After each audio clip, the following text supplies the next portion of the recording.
Did you know that you can transfer files between Android to PC simply by using Nearby Share on Windows 11?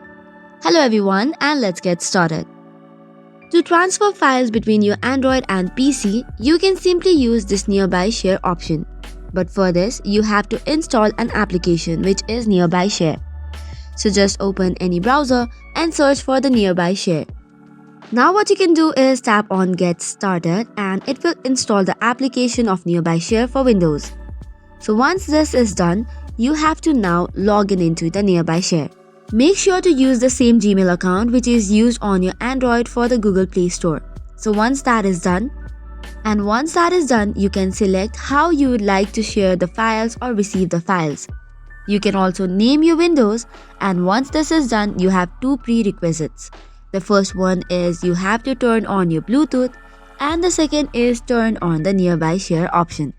And just by that, you can transfer files easily between your Android and PC. And that is all for today's video. For more such contents, do not forget to hit the like and subscribe button. Thank you and keep watching.